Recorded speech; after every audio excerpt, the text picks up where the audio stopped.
Okay, we don't do a lot of Yonkyo, the technique known as Yonkyo in traditional Aikido, in this style of Aikido, except it's in one place in our curriculum where we use it for pins on Suwariwaza, on sitting techniques.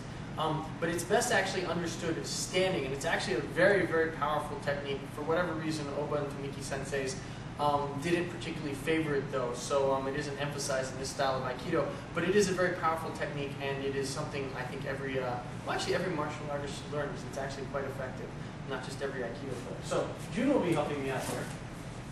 Okay, so Yonkyo, and we're gonna sort of be, I'm about to upstage myself, but Jun, throw a very slow punch with your left hand towards my head. Yeah. So, I'm out of the way here. You grab the wrist here, grab the hand on top by the wrist, and you get them into this position. You want their forearm vertical. And what's nice about this is you're slightly pulling them onto this one foot here, okay? They're off balance. And then what you're going to do here, this left hand is going to go this way, while the right hand goes that way. And so there's sort of a fulcrum point right in the middle, and you can put someone down quite easily there. There's also, as Jun will attest, you're grinding their tendons into their forearm here, and this kind of hurts. But that's not actually what makes the technique work. So let's face this way. So if I have Jun like this, everything's right in my own center here, I'm just going to twirl this way. Right hand goes over the top, left hand goes under the bottom. It's like there's a little wheel here. And you can put someone down quite easily with this technique. Obviously, some timing involved here. If someone's punching and pulling back very vigorously, this is kind of hard to time. Much easier if someone's got a stick or a staff and they're stabbing at you. If Jun had a weapon there and was stabbing, you know, his arm would be extended. Much easier to get down to this sort of a position here. Okay. Other things to note here. Jun has a bunch of tendons on the inside of his forearm here. What I'm doing is I'm grabbing like this with my index finger pointing like I'm a kid with a gun or pretending to play guns here. And I'm going to push forward with this little bone underneath my index finger into his tendons, up and in. I actually want to push up a little because that way his gravity and his body weight cause a lot of force to be put on his tendons. And you can see Jun doesn't like this. It's very painful. And you can get someone under their toes, at which point it's very easy to then put them down because they're off balance already. Okay, so, and obviously you can do it on the other side too. So if Jun's here now, this is his right arm that he was punching, but this is my right hand here. You want to get him in this position and get their arm vertical. You're trying to start here this way, Jun. Push your elbow down. Yeah, not going to be good. You need to get him vertical here because at this point Jun is not very able to do anything in terms of putting his elbow back down. But even if there's a little angle there, yeah, Jun's going to win this bout. So you need to get them in this vertical position here. And then, again, the hand that's on top, which in this case is my left hand, is going to go over. The bottom hand, which is holding his hand here, the right hand is going to go under. There's a little wheel here, and it's quite easy to put someone down. Okay, and actually, Jun, let's back up just a little here. So once you put them down, what do? Well, you keep this in your center here, basically. You can keep standing if you think someone bad is around, or more traditionally, you can get down here and kneel, and you're just going to drop your body weight. You're going to lift up with this hand, and push your body weight down with this hand. And again, it's this little bone here underneath your index finger, and you can pin them quite painfully, okay? I have to say, though, this isn't a perfect pin because, you know, Jun and I are getting a little old and stiff here, but I think even Jun will show you that you can roll forward out of this. Okay, so it's not a perfect pin. But that being said, though, oops, actually, go down again. If you crank this just right, you want to try and pin his acromion joint, his shoulder. You can get most people in a whole world of pain, and there are obviously other ways to keep them from rolling over. Okay, and then from here also you can go into more traditional Aikido pins and stuff, where it's more difficult for them to roll out. Yeah, or even, well, we're not going to get into that, but there are terrible things you could do to someone here. Okay, so anyway, this technique is called Yonkyo. There's Ikkyo, Nikkyo, Sankyo, Yonkyo, Gokyo. Kyo just means technique in Japanese, so there are techniques 1 through 5 in traditional Aikido. These were techniques Ueshiba Sensei favored, the founder of Aikido, and so they were his big techniques 1 through 5 in his system. This is Yonkyo, and now I just want to demonstrate where we use it in our system is actually on the Suwariwaza here, a sitting technique. So Jun is going to come up and, you know, pretend we're at a tea ceremony. Everything was peaceful and nice. Jun then comes up to attack, boom, right there. Okay? Nice attack. You can imagine here if we were thinking in terms of swords, what Jun would be doing is drawing a sword, turning the blade down and cutting in the head. And you can see that can be done quite fast. If you just pretend you're swords here, you can still come get me.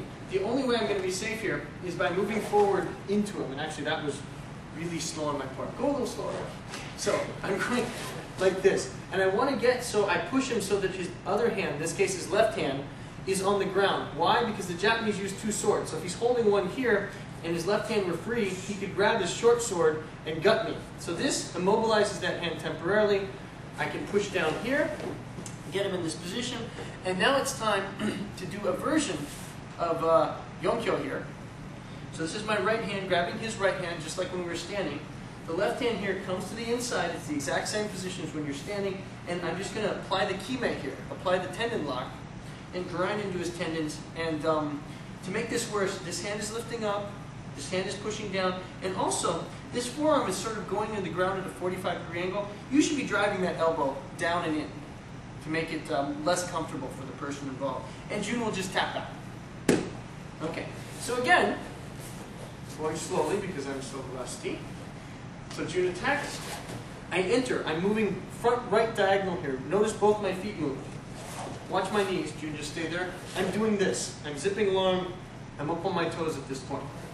So Jun attacks. I'm here. Arms extended. Posture vertical. I take a little step forward with my knee here. Drop my weight to push him down.